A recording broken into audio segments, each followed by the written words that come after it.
All right, we're going to do everybody's favorite thing and talk about fractions. So in this section, what we want to concentrate on is basically just the fundamentals for right now. So we want to talk about simplifying or reducing. And when we simplify or reduce, what we're talking about is getting rid of common factors. So I'm going to do a basic one first.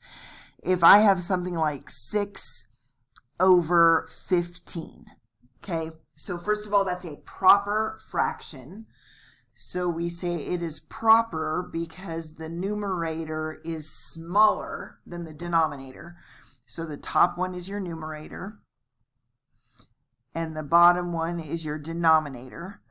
And since the numerator is smaller, we call this proper. All right, so I want to reduce this. And one of the fundamental things that we have to remember is that a number divided by itself is 1. Divided by itself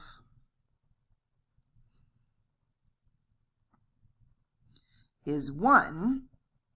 And that 1 times a number is itself.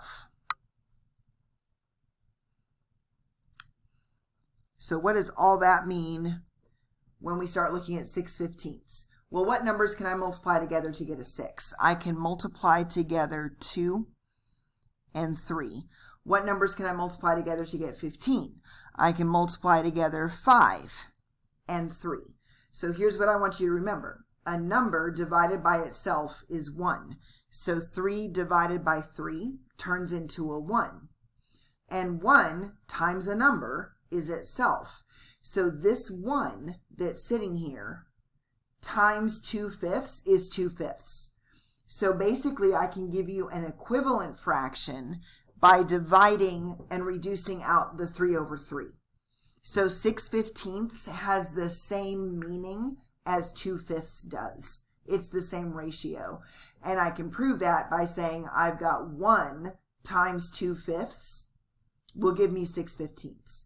So a number divided by itself is 1, and that we're going to keep screaming about that for the rest of the semester. And then 1 times a number, so this fancy looking 1 right here, times 2/5 will give me 6/15ths, which must be 2/5. Okay, so we're just reducing. So let's try that again.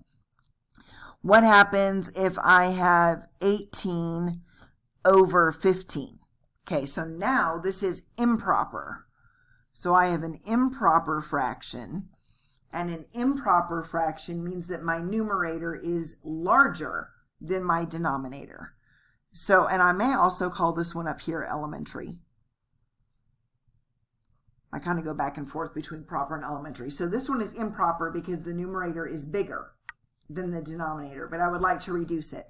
So what are numbers? Is there common factors between 18 and 15? Well, I can say that 6 times 3 is 18, and I can say that 5 times 3 is 15. And so now I'm in the same scenario where any number divided by itself is 1, and so this ends up reducing to 6/5, and this one was 2/5. Okay, so I have ways of reducing these. So let's try it again just for kicks. What happens if I have 75 over 35? So now I'm getting into slightly larger numbers, but I still know that this is improper because this is larger than my numerator. And so I'm just going to look for numbers that I can divide out. So I do know that 75 I can divide out of 5. So I can say that 5 times 15 is 75. Well, can I break down 35? So I geared towards 5 because I knew that both of these are divisible by 5. So now I can do 5 and 7. Well, any number divided by itself is 1. And so 1 times 15 sevenths, I'm not changing what this is, I'm just changing what it looks like. And so my answer on this one is 15 sevenths. So from here, what we would like to do is go through and look at some other. So I know that this is improper. I know that this is a proper fraction or an elementary fraction. And then what I also have is called a mixed number. And a mixed number is going to have a large number plus a fraction with it. Okay, a large number plus a fraction with it. So when I talk about a mixed number, what I would like to do is rewrite something as a mixed number. So I'm going to come back up here to 15/7. Okay, so I've got 15/7, and I would like to rewrite this as a mixed number. So first of all, I can only go from improper to a mixed number. If you think about baking cookies, and I need cups of sugar. So I need 15/7 of a cup of sugar. Well, that means I'm going to have more than one cup, because 7/7 would be a cup. This is a bad example, but I'm just giving you an idea. All right, so what I'm going to do is I'm going to take my denominator and divide it into my numerator. So I've got 7 going into 15. So how many times does 7 go into 15? Well, it goes in twice. So 2 times 7 gives me 14. Subtract and I get 1. All right, so what I have now is this thing turned into a 2 from up here with a remainder of 1 out of the 7. So 15/7 as an improper fraction is the same thing as 2 1/7 as a mixed number. So let's go back to my sugar example, just because it'll be a little bit easier if we talk about fourths of a cup. Okay, what happens if I have 9/4 cups of sugar? Okay, so what I can do is I can take a fourth of a cup measure and scoop it out 9 times. Well, what's that equivalent to in terms of a mixed number? So I can take 4 into 9. So 4 goes into 9 twice. 2 times 4 is 8, and I have 1 left over. So my answer in mixed number is 2 1/4 of a cup. Okay, so think about it this way. The first 4 scoops I do makes up a full cup. So I'll have a scoop, a scoop, a scoop, a scoop. And 4 of those fourths makes 1 cup. Well, then I've got another scoop, scoop, scoop, scoop. So 4 of those fourths gives me another cup. And then I have 1/4 left over.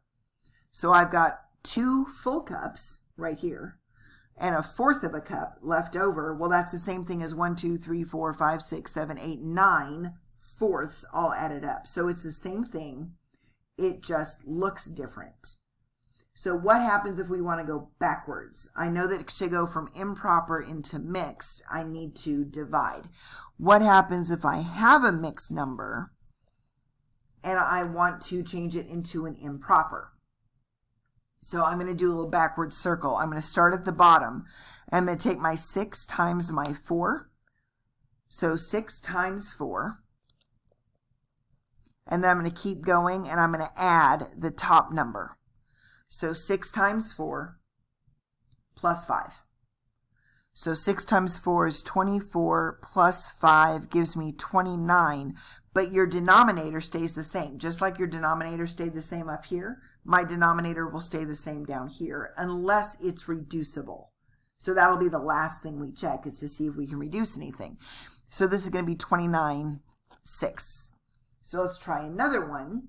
What happens if we have 10 1/9? And I would like to write that as a improper fraction. So I'm going to work backwards. Start at the bottom, and I'm going to take that 9 times 10, and then I'm going to add 1. So 9 times 10 plus 1 gives me 90 plus 1, which gives me 91 over my denominator, which is 9. And that doesn't reduce, so I'm done. There's no common factors between 91 and 9. There's no common factors between 29 and 6. So those don't reduce.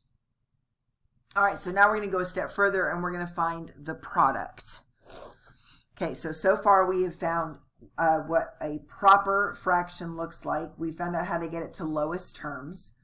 We've looked at mixed numbers and improper fractions, and now we want to look at some products. So a product is just the fancy word that we use for the answer to a multiplication problem. Okay, so the answer to a multiplication problem is the product. So what if I have 6/7 times 1/13? So the first thing I want to check is I want to see if I can reduce anything on the top with anything on the bottom. So I look and I know that 2 and 6, or 2 and 3, and 1 and 6 can go into 6. So I'm going to look and see if there's anything like that. Can 2 go into 7 or 13? Can 3 go into 7 or 13? Can 6 go into 7 or 13? And none of that reduces down.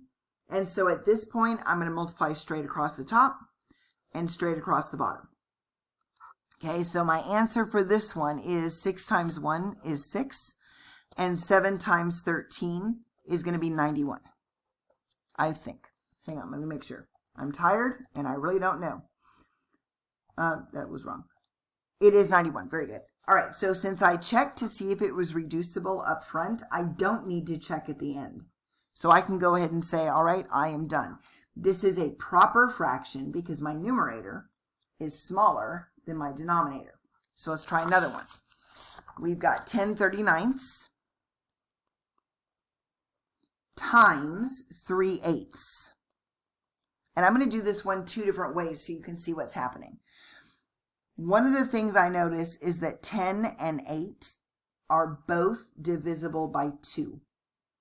And I notice that 3 and 39 are both divisible by 3. So I'm going to start off by writing these over the same fraction. So I got 39 and 8, and it just makes it a little bit cleaner. So I'm going to break 10 down into 2 and 5. So that gives me 2 times 5 times 3. 39 is the same thing as 3 times 13. So I'm going to do 3 times 13, and then 8 is 2 times 4. And as you practice, you'll kind of get the hang of when to stop and when to not stop, because you might be wondering, why didn't I break 4 down? Well, I didn't see a 4 up here, so I just didn't bother breaking it down. But since everything in the top is connected with multiplication and everything in the bottom is connected with multiplication, I can go ahead and start reducing, because any number divided by itself is 1. So 3 divided by 3 is 1. And then I can do 2 divided by 2 is 1. So those are extra that just divide out to be 1, and so they just make it messier. And now I'm going to check one more time and make sure nothing else divides out. So I've got a 5, a 13, and a 4. Nothing reduces. So I'm going to go ahead and take this out. So I've got 5 over 13 times 4 is 52. So I have reduced it to start with, so I don't have to reduce it at the end, as long as I reduce over here completely. Now let me show you why we like reducing at the start.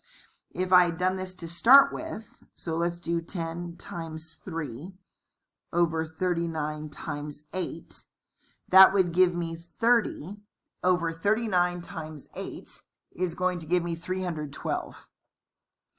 Well, now I've got to start figuring out, what can I pull out of this? What is a number I can pull out of the top and the bottom? And I really don't know. And so I'm just going to start guessing. Well, I know they're both even, so I can pull out a 2. So I'm going to divide the top by 2, and I'm going to divide the bottom by 2. So that gives me 15, and then 312 divided by 2 gives me 156. Well, 15 is divisible by 5 and 3. 156 is not divisible by 5. Maybe it's divisible by 3. So let's check. 156 divided by 3, that's divisible. So I'm going to divide the top by 3 and the bottom by 3. So that gives me 5 over 52. So if you notice, I get the same answer, but this one is harder. It's harder to break it down at the end because it's not so friendly. If I break it down to start with, it will be a little bit friendlier. Okay, so either way, my answer is 5 over 52. So let's try another one. And I've got 18 times 2/9. Okay, so what I said earlier was I can go straight across the top and I can go straight across the bottom. I can make anything into a fraction by putting it over 1. Because 18 over 1, what is 18 divided by 1? It's 18. And so now it's in the correct format to where I can go straight across the top, straight across the bottom. So what I've got is 18 times 2 over 9. Well, 18 can break down to 9 times 2. And then I have this 2 hanging out. And then I've got that over 9. So any number divided by itself is 1. And that leaves me with 2 times 2 in my numerator, which is 4 over 1. Because remember, I can write over 1. Well, 4 over 1 is just 4. So one of the mistakes that I see is people are like, well, if it's just over a 1 or under a 1, it's 4. No, make sure you keep track for where your number is. If it's in the numerator over 1, then I can just write it as 4. But if it's in the denominator and my 1 is on top, that's still a fraction. I've got to leave it in whatever format that is. So let's try one more, and then we'll come back with a different video to finish up this section. So I get 3 times, or over 16 times 176. Okay? So 3/16 times 176. Well, remember, anything over 1. Okay, so I do notice that 176 is divisible by 4.